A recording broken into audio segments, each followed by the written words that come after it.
ಓಂ ಶಾಂತಿ. ದಿನಾಂಕ 31/12/1999. ಅವ್ಯಕ್ತ ಬಾಪ್ದಾದರವರ ಮಹಾವಾಕ್ಯಗಳು.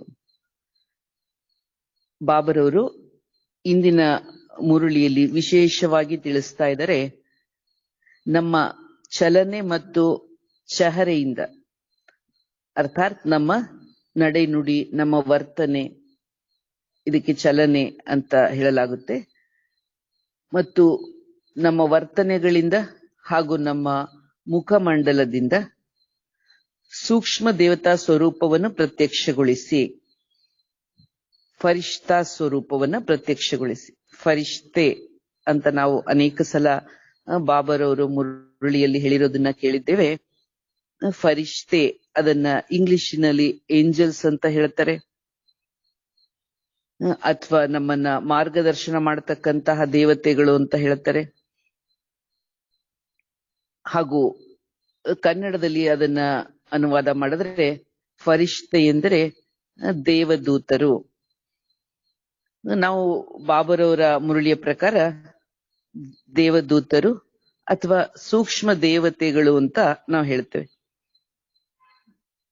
ಈಗ ನಮ್ಮ ಸಮಯದ ಕರೆಯ ಅನುಸಾರವಾಗಿ, ಮಕ್ಕಳೇ, ನಿಮ್ಮ ಲಕ್ಷ್ಯ ನಾವೇನಾಗ್ಬೇಕು ಅಂದ್ರೆ ಫರಿಷ್ಠ ಆಗ್ಬೇಕಾಗಿದೆ. ಅರ್ಥಾತ್ ದೇವದೂತರು. ಭಗವಂತ ನಮ್ಮನ್ನ ಒಂದು ನಿರ್ದಿಷ್ಟವಾದ ಅಥವಾ ಇಂತಹದ್ದೇ ಕಾರ್ಯವನ್ನ ಹೋಗಿ ಮಾಡಿ ಬನ್ನಿ ಅಂತ ನಮ್ಮನ್ನ ಈ ಸೃಷ್ಟಿಗೆ ಕಳಿಸಿದ್ದಾರೆ. ಅವರಿಗೆ ದೇವದೂತ ಅಂತ ಕರೆಯಲಾಗುತ್ತೆ. ಆದ್ರಿಂದ ದೇವದೂತರ ನಿಮ್ಮ ಸ್ವರೂಪವನ್ನ, ನಿಮ್ಮ ಕರ್ತವ್ಯವನ್ನ, ನಿಮ್ಮ ವರ್ತನೆ ಮತ್ತು ನಿಮ್ಮ ಮುಖಮಂಡಲದಿಂದ, ಚಹರೆಯಿಂದ ವ್ಯಕ್ತಪಡಿಸಿ, ಪ್ರಕಟಪಡಿಸಿ ಅಂತ ಬಾಪ್ದಾದ ಈ ಮುರುಳಿಯಲ್ಲಿ ವಿಶೇಷವಾಗಿ ತಿಳಿಸ್ತಾ ಇದ್ದಾರೆ. ಇಂದು ಬಾಪ್ದಾದ ತನ್ನ ಪರಮಾತ್ಮ ಪಾಲನೆಯ ಅಧಿಕಾರಿಗಳಾದ ಮಕ್ಕಳನ್ನ ನೋಡಿ ಹರ್ಷವಾಗ್ತಾ ಇದ್ದಾರೆ. ಯಾರನ್ನ ನೋಡ್ತಿದ್ದಾರೆ? ಪರಮಾತ್ಮನಿಂದ ಪಾಲನೆ ಪಡ್ಕೊಳ್ಳಿಕ್ಕೆ ಹಕ್ಕುದಾರರಾದಂತಹ ಮಕ್ಕಳು ನಾವು. ಬಾಬಾ ಅಂತಹ ಯೋಗ್ಯ ಹಕ್ಕುದಾರ ಮಕ್ಕಳನ್ನ ನೋಡಿ ಹರ್ಷಗೊಳ್ಳುತ್ತಾ ಇದ್ದಾರೆ.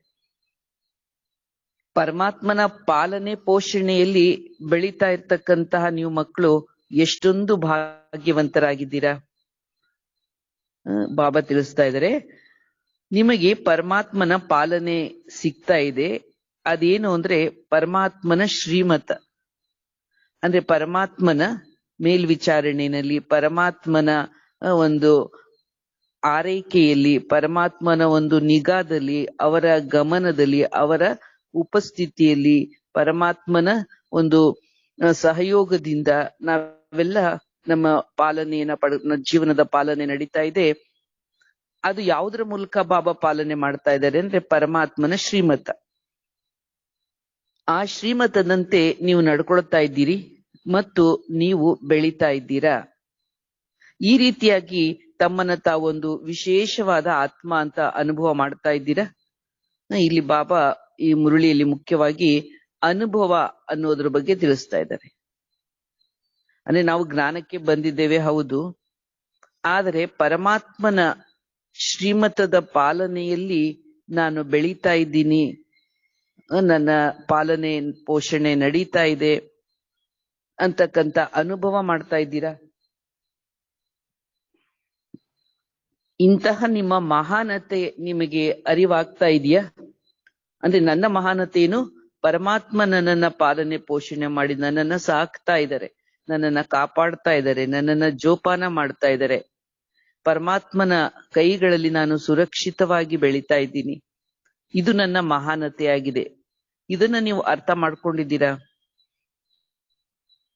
ವರ್ತಮಾನ ಸಮಯದಲ್ಲಿ ನೀವು ಬ್ರಾಹ್ಮಣ ಆತ್ಮ ಅಂತ ಬಾಬಾ ಹೇಳ್ತಾರೆ. ಬ್ರಾಹ್ಮಣ ಅಂದ್ರೆ ಬ್ರಹ್ಮಜ್ಞಾನೇತಿ ಬ್ರಾಹ್ಮಣ, ಅಂದ್ರೆ ನೀವು ಆತ್ಮಜ್ಞಾನಿಗಳು ಆಗಿದ್ದೀರಲ್ವಾ, ಬ್ರಹ್ಮವತ್ಸರು.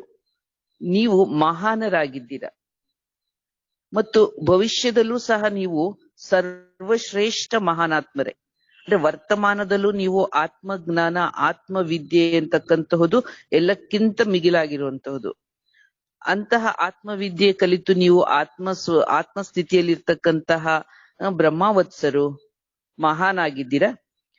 ಅಷ್ಟೇ ಅಲ್ಲ, ಭವಿಷ್ಯದಲ್ಲೂ ನೀವು ಈ ವರ್ತಮಾನದ ಪುರುಷಾರ್ಥದ ಪ್ರಾರಬ್ಧಕ್ಕನುಸಾರವಾಗಿ ಸರ್ವಶ್ರೇಷ್ಠ ಮಹಾನ್ ಆತ್ಮ ಆಗಿದ್ದೀರಾ.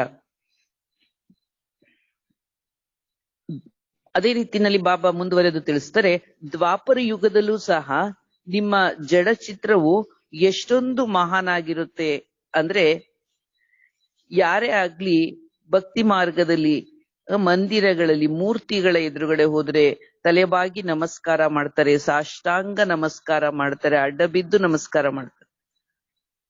ದೇವತೆಗಳನ್ನ ನಾವು ಚಿತ್ರವನ್ನು, ಫೋಟೋವನ್ನು ಏನೋ ನೋಡಿದಾಗ ಸಾಮಾನ್ಯವಾಗಿ ಭಕ್ತಿಯಿಂದ ತಲೆಬಾಗ್ತೇವೆ.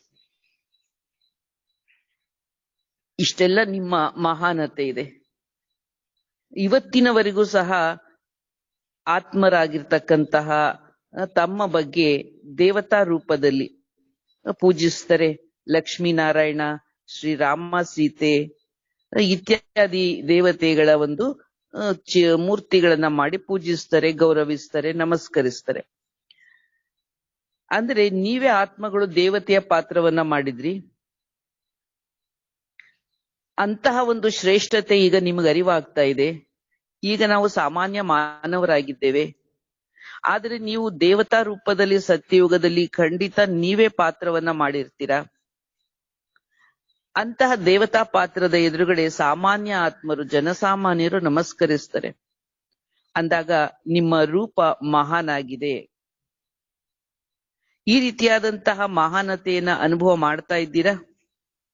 ಮತ್ತು ಬಾಬಾ ಕೇಳ್ತಿದ್ದಾರೆ, ಇದು ನಿಮ್ಮಲ್ಲಿ ಜಾಗೃತ ರೂಪದಲ್ಲಿ ಅನುಭವ ಆಗ್ತಾ ಇದೆಯಾ? ಅಂದ್ರೆ ಬಾಬಾ ಹೇಳಿದಾಗ ನಾವು ಕೇಳುವಾಗ ಅಥವಾ ಕೆಲವೊಂದು ಸಂದರ್ಭಗಳಲ್ಲಿ ಮಾತ್ರ ಅಲ್ಲ, ನಿಮ್ಮ ನಿತ್ಯ ಚಟುವಟಿಕೆ ಮಧ್ಯೆ, ನಿತ್ಯ ಜೀವನ, ನಿತ್ಯ ದಿನಚರಿಯ ಮಧ್ಯೆ ನಾನಿಂತ ಮಹಾನ್ ಆತ್ಮ ಅಂತ ನಿಮಗೆ ಫೀಲ್ ಆಗುತ್ತಾ?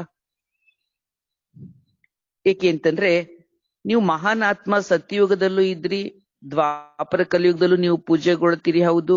ಸಂಗಮ ಯುಗದಲ್ಲೂ ಬಾಬಾ ಹೇಳಿದರೆ ಅದಕ್ಕೆ ಹೌದು ಅಂತ ಅಂದ್ರೆ ಅದಲ್ಲ. ನಮ್ಗೆ ನಾಲೆಡ್ಜ್ ಪ್ರಕಾರ, ನಾವು ಮಾಹಿತಿ ಪ್ರಕಾರ ನಾವು ಮಹಾನ್ ಆತ್ಮ ಇದ್ದೇವೆ. ಸಂಗಮ ಯುಗದಲ್ಲಿ, ಸತ್ಯಯುಗದಲ್ಲಿ, ದ್ವಾಪರ ಯುಗದಲ್ಲಿ. ಈ ತರ ಬರೀ ಮಾಹಿತಿ ಜ್ಞಾನ ಅಲ್ಲ ಇದು. ಬಾಬಾ ಏನ್ ಹೇಳ್ತಿದ್ದಾರೆ, ಇದು ನೀವು ಅನುಭವಿಸಬೇಕು. ಯಾವಾಗ ಅನುಭವ ಮಾಡಬೇಕು? ಕ್ಲಾಸಲ್ಲಿ ಕೂತಾಗ, ವಾಣಿ ಓದಿದಾಗ, ಅಥವಾ ವಿಶೇಷವಾಗಿ ಯಾವುದೋ ಸಂದರ್ಭ ಸಮಯಗಳಲ್ಲಿ ಅಲ್ಲ.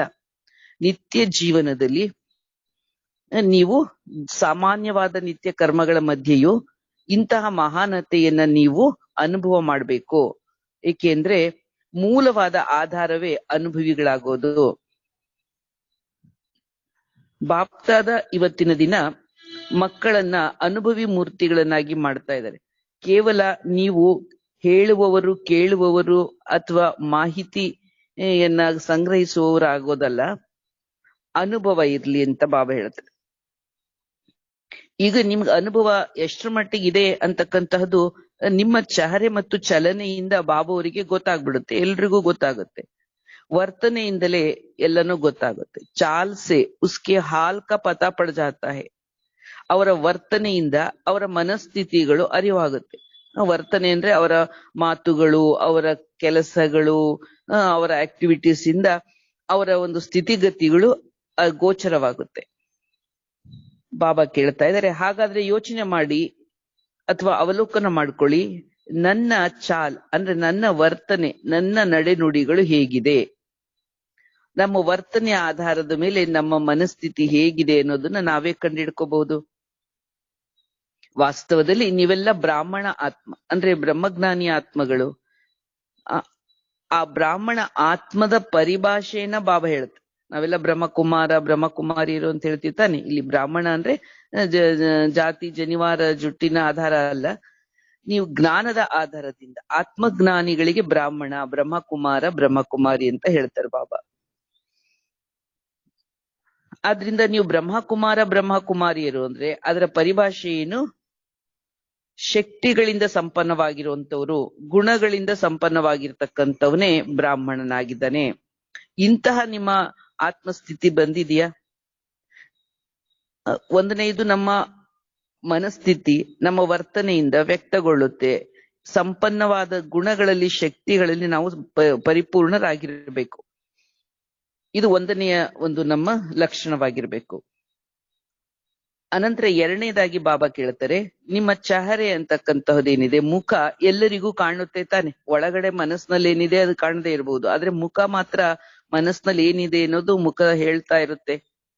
ಆದ್ರಿಂದ ನೀವು ಜನಸಾಮಾನ್ಯರಾಗಿದ್ರೂ ಸಹ ನಿಮ್ಮಲ್ಲಿ ಒಂದು ದಿವ್ಯತೆ, ಒಂದು ಅಲೌಕಿಕತೆ ಇದೆಯಾ? ನಿಮ್ಮ ದೃಷ್ಟಿ, ವೃತ್ತಿ, ವೈಬ್ರೇಷನ್ ಇದೆಲ್ಲ ನಿಮ್ಗೆ ಒಂದು ಅಲೌಕಿಕ ಅಂತ ಅನುಭವ ಆಗುತ್ತಾ? ಅಲೌಕಿಕ ಅಂದ್ರೆ ಈ ದೇಹದಲ್ಲಿ ಇರ್ತಕ್ಕಂತಹದ್ದು, ದೇಹ ಅನ್ನೋದು ವ್ಯಕ್ತವಾದದ್ದು, ಫಿಸಿಕಲ್ ಬಾಡಿ. ಇದ್ರೊಳಗೆ ಆತ್ಮ ಅಂತಕ್ಕಂತಹದ್ದು ಏನಾಗಿದೆ? ಸ್ಪಿರಿಚುವಲ್ ಪವರ್ ಆಗಿದೆ. ಯಾವಾಗ ನಾವು ಈ ಫಿಸಿಕಲ್ ಬಾಡಿಯಲ್ಲಿ ಇದ್ದು ಸ್ಪಿರಿಚುವಲ್ ಸ್ಪಿರಿಟ್ ಆತ್ಮ ಅಂತ ತಿಳ್ಕೊಳ್ತೀವಿ, ಆಗ ನಮ್ಮಲ್ಲಿ ಲೌಕಿಕದ ಶರೀರ ಅಥವಾ ಲೌಕಿಕದ ಪ್ರಪಂಚದಲ್ಲಿ ಇದ್ರೂ ಅಲೌಕಿಕತೆ ಅಂತಕ್ಕಂತಹ ವೈಬ್ರೇಷನ್ ನಮ್ಮಿಂದ ಹೊರ ಹೊಮ್ಮುತ್ತೆ. ಅದು ಮೊದಲು ನಮಗೆ ಅನುಭವ ಆಗ್ಬೇಕು. ನಮಗೆ ಅನುಭವ ಆದಾಗ ಅದು ಬೇರೆಯವರಿಗೆ ಹೊರ ಹೊಮ್ಮುತ್ತೆ. ಬಾಬಾ ತಿಳಿಸ್ತಾ ಇದ್ದಾರೆ, ಇದು ಅಂತಿಮವಾದ ಕಲಿಯುಗದ ಜನ್ಮಗಳಾಗಿದೆ. ಈ ಕೊನೆಯ ಜನ್ಮಗಳಲ್ಲೂ ನಿಮ್ಮಲ್ಲಿ ಅಂದ್ರೆ ಈಗ ನಾವು ಜ್ಞಾನಕ್ಕೆ ಬರೋಕ್ಕಿಂತ ಮುಂಚೆನೆ ನಾವು ನಮ್ದು ಒಂದು ವ್ಯಕ್ತಿತ್ವ ಇತ್ತು ತಾನೆ. ಹಾಗೆ ಈ ಕೊನೆಯಲ್ಲೂ ನಿಮ್ಮಲ್ಲಿ ದಿವ್ಯತೆ, ಮಹಾನತೆ ಇತ್ತು. ಅದನ್ನ ಜಡಚಿತ್ರಗಳ ಮೂಲಕ ಇತರರು ಅನುಭವ ಮಾಡ್ತಾ ಇದ್ದಾರೆ ತಾನೆ. ನೋಡಿ, ಭಕ್ತಿ ಮಾರ್ಗದಲ್ಲಿ ಮಂದಿರಗಳಲ್ಲಿ ಮೂರ್ತಿಗಳನ್ನ ಪ್ರತಿಷ್ಠಾಪನೆ ಮಾಡಿರ್ತಾರೆ. ಹೆಚ್ಚಿನ ಮಟ್ಟಿಗೆ ಕಪ್ಪು ಬಣ್ಣದಲ್ಲೇನೆ ಮೂರ್ತಿಗಳನ್ನ ಮಾಡಿರ್ತಾರೆ. ಯಾರನ್ನೇ ತಗೊಳ್ಳಿ, ಕೃಷ್ಣ ಆಗಿರಬಹುದು, ವೆಂಕಟೇಶ್ವರ ಇರಬಹುದು, ದೇವಸ್ಥಾನದಲ್ಲಿ ಆ ವಿಗ್ರಹಗಳು ಯಾವ ವರ್ಣ ಇರುತ್ತೆ? ನೀಲವರ್ಣ, ಅಂದ್ರೆ ಕಪ್ಪು ವರ್ಣದಲ್ಲಿರುತ್ತೆ. ಆದರೆ ಜನ ಯಾರಾದ್ರೂ ನಾವು ಕಪ್ಪು ಬಣ್ಣದಾಗ, ಅಷ್ಟು ಕಪ್ಪು ವಿಗ್ರಹ ಇದ್ದಷ್ಟು ಕಪ್ಪು ಬಣ್ಣದ ಯಾವ್ದಾದ್ರು ವ್ಯಕ್ತಿ ಹತ್ರ ಬಂದ್ರೆ ನಾವು ಒಂದ್ ರೀತಿನಲ್ಲಿ ಬೇರೆ ರೀತಿನಲ್ಲೇ ಅವ್ರನ್ನ ಅಳತೆ ಮಾಡ್ತೇವೆ. ಅವರನ್ನ ನಾವು ನೋಡ್ತಕ್ಕಂಥ ರೀತಿ ಇನ್ನೊಂದು ವಿಧವಾಗ್ಬಿಡುತ್ತೆ. ಆದ್ರೆ ದೇವತೆಗಳ ಚಿತ್ರದಲ್ಲಿ ಹಾಗೆ ನಮ್ಗೆ ಅನ್ಸೋದೇನೆ ಇಲ್ವಲ್ಲ. ಅಂದ್ರೆ ಕೇವಲ ದಿವ್ಯತೆಯನ್ನ, ಅಲೌಕಿಕತೆಯನ್ನ ಮಾತ್ರ ನಾವು ಅನುಭವ ಮಾಡ್ತೇವೆ. ಹಾಗೆಯೇ ಬಾಬಾ ಹೇಳ್ತಾರೆ, ಈ ಜನ್ಮದಲ್ಲಿ ನೀವು ಯಾವುದೇ ರೀತಿಯ ಬಣ್ಣ ಇರಬಹುದು, ವಯಸ್ಸಿರಬಹುದು, ಅಥವಾ ನಿಮ್ಮ ಅಂತಸ್ತುಗಳಿರಬಹುದು, ಆದ್ರೆ ನಿಮ್ಮ ಆತ್ಮಶಕ್ತಿಯ ಮುಂದೆ ಅವೆಲ್ಲ ಮರೆಯಾಗ್ಬಿಡುತ್ತೆ. ನಿಮ್ಮ ಬಣ್ಣ, ವಯಸ್ಸು ಅಥವಾ ನೀವು ಏನೇನ್ ನಿಮ್ಮ ಕೀಳರಿಮೆಗಳಿರ್ತದೋ ಅವೆಲ್ಲ ಮರೆಯಾಗಿ ನಿಮ್ಮ ಆತ್ಮದ ಒಂದು ಪ್ರಭೆ ಅಥವಾ ಒಂದು ದಿವ್ಯತೆಯನ್ನೇ ಬೇರೆಯವರಿಗೆ ಅನುಭವ ಮಾಡ್ಲಿಕ್ಕೆ ಸಾಧ್ಯ ಇದೆ. ಆದ್ರಿಂದ ಬಾಬಾ ಹೇಳ್ತಿದ್ದಾರೆ, ವರ್ತಮಾನ ಸಮಯದಲ್ಲಿ ಚೈತನ್ಯರಾದ ಶ್ರೇಷ್ಠ ಆತ್ಮಗಳು ನೀವು. ಇದು ಈಗ ಇಂತಹ ದಿವ್ಯತೆ ನಿಮ್ಮಿಂದ ಅನುಭವ ಆಗ್ತಾ ಇದೆಯಾ? ಅಂದ್ರೆ ದೇವತೆಗಳ ಚಿತ್ರಗಳಿಂದ, ಮೂರ್ತಿಗಳಿಂದ ಜನರಿಗೆ ಸಿಗುವಂತಹ ಏನು ವೈಬ್ರೇಷನ್ ಇದೆ, ಒಂದು ದೈವತ್ವ ಇದೆ, ಅದು ಈಗ ದೇವದೂತರಾದ ನಿಮ್ಮಿಂದ ಚೈತನ್ಯವಾಗಿ ಹೊರಹೊಮ್ಮಲಿ.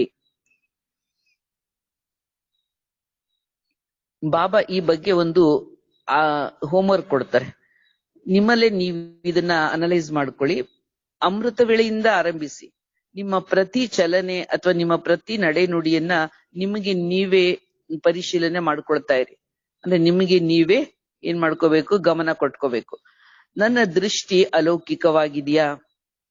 ಅಂದ್ರೆ ನೋಡ್ತಕ್ಕಂತಹ ದೃಷ್ಟಿನಲ್ಲಿ ಒಂದು ಈ ಸೀಮಿತತೆ ಅಥವಾ ಭೌತಿಕತೆ ಅಥವಾ ವ್ಯರ್ಥ, ನೆಗೆಟಿವ್ ಈ ತರ ಏನಾದ್ರೂ ಮಿಕ್ಸ್ ಇರುತ್ತೋ? ಅಥವಾ ನಾವು ನಮ್ಮ ದೃಷ್ಟಿನಲ್ಲಿ 3 ಕಾಲಗಳು, 4 ಯುಗಗಳು, 3 ಲೋಕಗಳು, ಆತ್ಮ ಪರಮಾತ್ಮ, ಈ ಸೃಷ್ಟಿಯ ಪರಿವರ್ತನೆಯ ಸಮಯ, ಇದೆಲ್ಲ ಒಂದು ಆಧ್ಯಾತ್ಮಿಕ ಜ್ಞಾನದ ದೃಷ್ಟಿಕೋನದಿಂದ ನೋಡಿದಾಗ ನಮ್ಮ ದೃಷ್ಟಿ ಅಲೌಕಿಕವಾಗುತ್ತೆ. ಅಂತಹ ಒಂದು ಅಲೌಕಿಕವಾದ ದೃಷ್ಟಿಕೋನ ಇದೆಯಾ? ಮತ್ತು ಚಹರೆಯ ಬಗ್ಗೆ ಬಾಬಾ ಹೇಳ್ತಾರೆ, ಚಹರೆ ಮುಖ ಅಂತಕ್ಕಂತಹದರ ಪೋಸ್ ಅಂದ್ರೆ ಮುಖ ಭಾವ ಅಂತ ಹೇಳ್ತೀವಿ ತಾನೆ. ಆ ಮುಖ ಭಾವ ಸದಾ ಹರ್ಷಿತವಾಗಿರುತ್ತಾ? ಚೆಕ್ ಮಾಡ್ಕೊಳ್ಳಿ ಅಂತ. ಅದು ಹರ್ಷಿತ ಅಂದ್ರೆ ಇಂತಹ ಹರ್ಷಿತತೆ, ಜನರು ಬಂದ್ರು ಅದಕ್ಕೋಸ್ಕರ ಅವರಿಗೆ ನಗುಮುಖ ತೋರ್ಸೋಣ ಅಂತ ಅವ್ರನ್ನು ಜನ ನೋಡಿದ ತಕ್ಷಣ ಮುಖ ನಗುಮುಖ ಮಾಡ್ಬಿಡೋದಲ್ಲ. ನಮ್ಮ ಒಳಗಡೆ ಆತ್ಮಕ್ಕೆ ಸಂತೃಪ್ತಿ ಇದ್ದಾಗ, ಭಗವಂತನ ನೆನಪಿನಿಂದ ನಾವು ಸಮಾಧಾನ ಮತ್ತು ಪ್ರಸನ್ನವಾಗಿದ್ದಾಗ, ಸಂತುಷ್ಟವಾಗಿದ್ದಾಗ ಆ ಒಳಗಿನ ಸಂತುಷ್ಟತೆ ಮುಖದ ಪ್ರಸನ್ನತೆಯಾಗಿ, ಹರ್ಷಿತವಾಗಿ, ಮಂದಹಾಸವಾಗಿ ಹೊರಹೊಮ್ಮಬೇಕು. ಆತರ ಇದೆಯಾ? ಏಕರಸ್ ಮತ್ತು ಅಲೌಕಿಕವಾಗಿದೆಯೋ ಅಥವಾ ಕಾಲಕ್ಕೆ ತಕ್ಕಂತೆ ಬದಲಾಗ್ತಾ ಇರುತ್ತೆ? ನಮ್ಮ ಮುಖದಲ್ಲಿರ್ತಕ್ಕಂತಹ ಸಂತುಷ್ಟತೆಯ ಭಾವ ಪರಿಸ್ಥಿತಿ ಸರಿ ಇಲ್ಲ, ಎದುರುಗಡೆ ನಮ್ಗೆ ಯಾಕೋ ಸಂದರ್ಭಗಳು ಸರಿ ಬಂದಿಲ್ಲ ಅಂದ ತಕ್ಷಣ ಅದು ಮಾಯವಾಗ್ಬಿಡುತ್ತೋ? ಆ ಸಂತೋಷ, ಮುಖದಲ್ಲಿರುವ ಪ್ರಸನ್ನತೆ ಮಾಯವಾಗ್ಬಿಡುತ್ತೋ? ಅಥವಾ ಕೇವಲ ಯೋಗದಲ್ಲಿ ಕೂತ್ಕೊಂಡ ಸಮಯದಲ್ಲಿ ಮಾತ್ರ ಮತ್ತು ವಿಶೇಷವಾಗಿ ಏನಾದ್ರೂ ಸೇವೆ ಮಾಡುವಾಗ ಎಲ್ಲಾರು ನೋಡ್ತಾ ಇದ್ದಾರೆ ಅಂದಾಗ ಇಂತಹ ಒಂದು ಜ್ಞಾನದ ಅಲೌಕಿಕ ಸ್ಮೃತಿ, ಅದರ ಮನೋವೃತ್ತಿ ಇರುತ್ತೋ? ಅಥವಾ ನಿಮ್ಮ ನಿತ್ಯ ಕರ್ಮಗಳು ಅಂದ್ರೆ ಸಾಮಾನ್ಯ ಕರ್ಮಗಳನ್ನ ನೀವು ಮಾಡ್ತಾ ಇದ್ರು ನಿಮ್ಮ ಚಹರೆ ಮತ್ತು ಚಲನೆ ಈ ವಿಶೇಷ ದಿವ್ಯತೆ, ಅಲೌಕಿಕತೆ, ಹರ್ಷಿತತೆಯಿಂದ ಇರುತ್ತೋ? ಅಂದ್ರೆ ಒಳಗೊಂದು ಹೊರಗೊಂದು ಅಂತಾರೆ ತಾನೆ. ಜನರಿಗೆ ತೋರಿಸುವಾಗ ಒಂದು ರೀತಿನಲ್ಲಿ, ಆಮೇಲೆ ತಮ್ಮ ನಿತ್ಯ 4 ಗೋಡೆಗಳ ಮಧ್ಯೆ ನಿತ್ಯ ಕರ್ಮಗಳನ್ನ ಮಾಡುವಾಗ ಮತ್ತೆ ತನ್ನ ವಾಸ್ತವಿಕ ನಿಜವಾದ ರೂಪ ಅದು ಒಂದು ರೀತಿನಲ್ಲಿ ಆರ್ಡಿನರಿ ಆಗ್ಬಿಡೋದು. ಹೀಗೆ ಇಲ್ಲ ತಾನೆ ಅಂತ ಬಾಬಾ ಹೇಳ್ತಾರೆ. ಯಾರ್ ನೋಡ್ಲಿ ಯಾರ್ ನೋಡದೆ ಇರ್ಲಿ, ನಮ್ಮನ್ನ ಬಾಬಾ ನೋಡ್ತಾ ಇದ್ದಾರೆ, ಬಾಬಾ ನಮಗೆ ಹೇಳಿದರೆ, ಈ ರೀತಿಯಾಗಿ ಅರ್ಥ ಮಾಡ್ಕೊಂಡು ನಮ್ಮ ಮುಖ ಮತ್ತು ನಮ್ಮ ವರ್ತನೆ ಹೇಗಿದೆ ಅನ್ನೋದನ್ನ ಚೆಕ್ ಮಾಡ್ಕೊಳ್ಳಿ ಅಂತ ಬಾಬಾ ಹೇಳ್ತಾರೆ. ಚೆಕ್ ಮಾಡ್ಕೊಂಡು ಏನ್ ಮಾಡ್ಕೋಬೇಕು? ಚೇಂಜ್ ಮಾಡ್ಕೋಬೇಕು. ಯಾರೇ ನಮ್ಮನ್ನ ನೋಡ್ಲಿ, ಬಾಬಾ ಏನ್ ತಿಳಿಸ್ತಾ ಇದ್ರೆ, ನಾವು ಕೆಲಸದಲ್ಲಿ ಬಹಳ ಬ್ಯುಸಿ ಇದ್ದೀವಿ ಅಂತ ಇಟ್ಕೊಳ್ಳಿ. ಆ ಸಮಯದಲ್ಲಿ ಏನೋ ಒಂದು ಘಟನೆ ನಮ್ಮ ಎದುರುಗಡೆ ಆಗ್ಬಿಡುತ್ತು. ಆಗ್ಲೂ ಸಹ ನಿಮ್ಮನ್ನ ನೀವು ಅಲೌಕಿಕ ಸ್ಥಿತಿಯಲ್ಲಿ ಇದ್ದೇನೆ ಅಂತ ಒಪ್ಕೊಳಕ್ಕಾಗುತ್ತಾ? ಏನೋ ಒಂದು ಚೆನ್ನಾಗಿದೆ, ಯೋಗದಲ್ಲಿದ್ದೆ, ಸಂದರ್ಭ ಒಂದು ನಮ್ಗೆ ಅನಿರೀಕ್ಷಿತವಾಗಿ ನಾವು ಊಹಿಸದೇ ಇರ್ತಕ್ಕಂತಹ ಯಾವುದೋ ಒಂದು ವ್ಯರ್ಥ ನೆಗೆಟಿವ್ ನಮ್ಮ ಎದುರುಗಡೆ ಬಂದ್ಬಿಟ್ಟಾಗ್ಲೂ ಸಹ ನಾವು ಅಲೌಕಿಕತೆಯನ್ನ ಬಿಡದಂಗೆ ಇರ್ತೀವ? ಈ ರೀತಿನಲ್ಲಿ ಬಾಬಾ ಹೇಳ್ತಾರೆ, ನಮ್ಮನ್ನ ನಾವೇ ಚೆಕ್ ಮಾಡ್ಕೋಬೇಕಾಗಿದೆ. ಅಂದ್ರೆ ನಮ್ಮ ಪರಿವರ್ತನೆಗೆ ನಮ್ಮ ರಿಯಲೈಸೇಷನ್ ಬೇಕಾಗುತ್ತೆ. ನಮ್ಮ ರಿಯಲೈಸೇಷನ್ಗೆ ಬಾಬಾ ಕೆಲವು ಪಾಯಿಂಟ್ಸ್ ಅನ್ನ ಕೊಡ್ತಾ ಇದ್ದಾರೆ. ಈ ತರ ಚೆಕ್ ಮಾಡ್ಕೊಳ್ಳಿ ಅಂತ. ಈಗೆಲ್ಲ ಹೇಳ್ತೀವಿ ತಾನೆ, ನೋಡ್ರಿ ಇಂತಿಂತ ಲಕ್ಷಣಗಳಿದ್ಯಾ, ಆ ಲಕ್ಷಣ ಇದ್ರೆ ನೀವು ಬೇಗನೆ ಟೆಸ್ಟ್ ಮಾಡಿಸ್ಕೊಂಬಿಡಿ, ಬೇಗ ನೀವು ಚಿಕಿತ್ಸೆ ಶುರು ಮಾಡ್ಬಿಡ್ರಿ ಅಂತ.